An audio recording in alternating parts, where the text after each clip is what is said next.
I want to share with you all today what I've come to call the crown jewel of self-healing. In other words, it's what all of us are actually going for on the healing path, regardless of whether we have the language or not to describe it.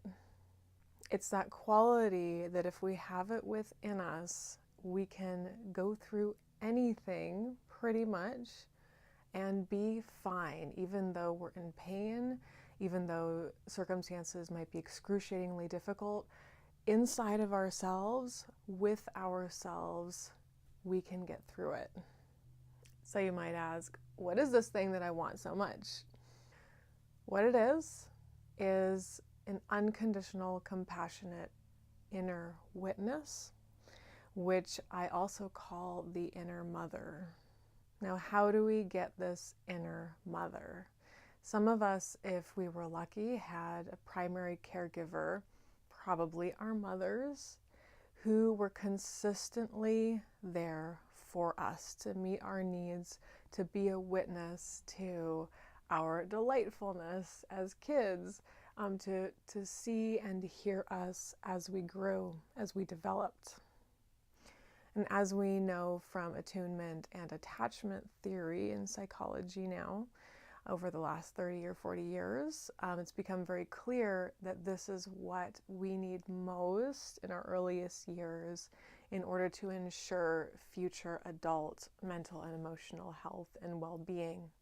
Is this consistent as possible, safe presence that is a witness to us, that mirrors us back at ourselves. What that presence does from the other is it allows us to develop our own internal sense of constancy and of presencing and witnessing ourself, of being there for ourself, in other words, of having our back, of being our own support.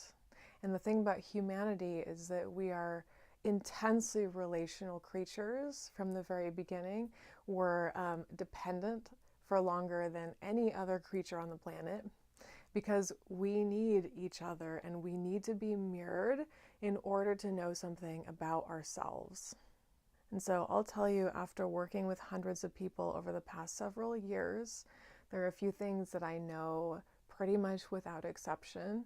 And one of those things is that if someone did not grow up with a primary caregiver, again, usually the mother, who was consistently there for them, and thus they didn't develop that inner capacity to be there for themselves, they are the ones who have the hardest time healing.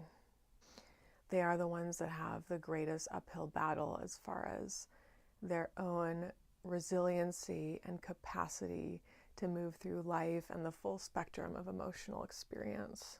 Because deep inside of themselves, they never learned that it was okay. It was okay to be. It was okay to feel their feelings. They never learned that they're going to be consistently supported even if things get hard. And those clients I see who did have the experience of having a consistently supportive caregiver in their earliest years, someone who was physically, and I'm talking viscerally, physically present, holding them, watching them, looking at them as they go about the world, as they discover things in themselves. Those who did have that, often they bounce back much easier, to the extent that they did have that primary caregiver. It's like they have this inner flotation device, this inner resiliency, as it's often called in trauma healing.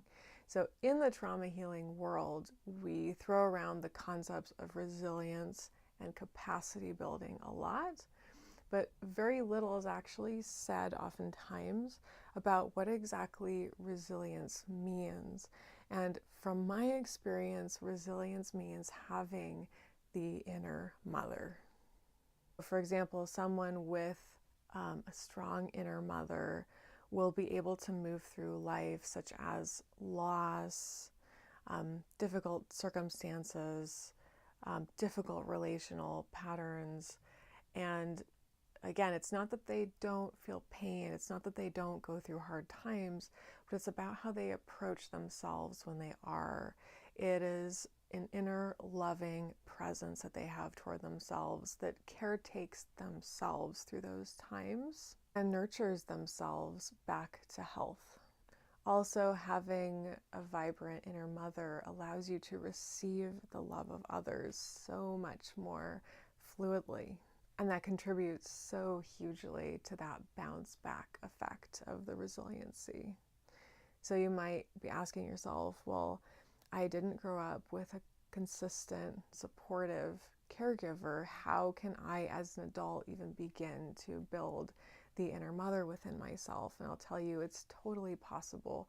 It is a gradual process. It's not something that a healer or me or anywhere, a therapist can give you a session or 2 or 3 and you'll be good for life. It is something that is a practice, just like going to the gym, just like anything, just like meditation, that you get better about over time as you build this capacity within yourself to take care of yourself. So technique number 1 for building a strong inner mother, an inner witness, is compassionate mindfulness meditation.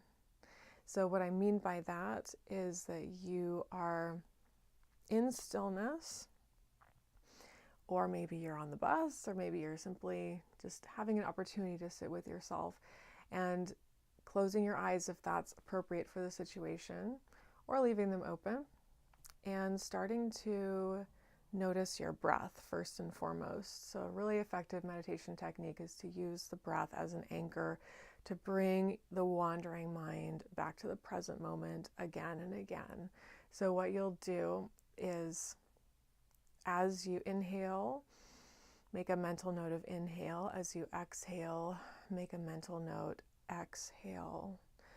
Another technique that I learned from my very first spiritual teacher, who's the Buddhist teacher Tara Brach, is to say this too. So deep breath in, this too. Deep breath out, this too. And so you can use that this too as a way to unconditionally presence each moment that passes by, and also each emotion, each body sensation. For example, if you're in physical pain, to do this meditation practice with this too, and every moment of the pain, this too, you're accepting, you're allowing all of it to be in its pain. And this is the way that we can experience pain and then eventually lessen the suffering around that pain, is accepting it and leaning into it, as paradoxical as that might seem. So with practice of compassionate mindfulness meditation, you're literally creating new neural pathways in your brain that redirect your mind to a place of acceptance no matter what comes up. So for example, you can be in a moment with your partner in your relationship, and he or she could say something that triggers you. And if you've practiced this mindfulness meditation within yourself, you'll be able to take a deep breath and say this too, and take that moment in which previously you might have said something that you're going to regret later, right? And then that's just one example of how this can be useful, very practically speaking, is giving you more spaciousness to allow whatever is to be as you go inward with your attention. Technique number 2, and this is one of my very favorites, of course, is inner child work. So whether that's with me or another practitioner, it's very important that the kind of inner child work that you do, the kind of inner child work that's going to be effective for creating an inner mother within yourself, is focused on validation. So sometimes inner child work can be kind of like a therapist asking you to imagine your child self and then have you say things like affirmations to your child, like, I love you, it wasn't your fault, blah, blah, blah. But that actually doesn't do that much as far as developing this capacity within us to be an unconditional witness to ourselves, because what we likely needed most as a child from that constant or consistent caregiver was simply this idea that whatever happens, it's going to be okay. Whatever emotion is coming up, that's understandable. That's okay to be afraid. It's okay to be angry. And so when we just tell our inner child something, it does much less than actually receiving the inner child, seeing them, what they're feeling, and then validating back to them, I see that you're angry. I see that you're upset. I see that you're hurting. I see that you're alone. Because that is what creates these neural pathways that say that whatever arises, it's okay.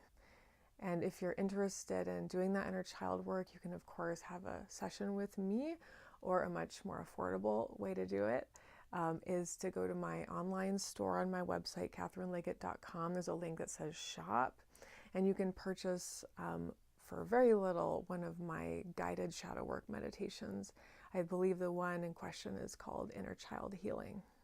And the third technique I want to share for developing a strong inner mother is the hand on the heart. So, meaning that when you're feeling something that's difficult, or you might be thinking about feeling something if you're not used to feeling your feelings, which many people aren't, see if you can drop into your body with some breaths. If you notice like a disturbing set of thoughts, or if you're feeling the feeling directly that's uncomfortable, just sit there with your hand on your heart and imagine bringing your awareness from your head down to your chest, to your heart space, and close your eyes and take a few breaths into the space under your hand, into the middle of your chest.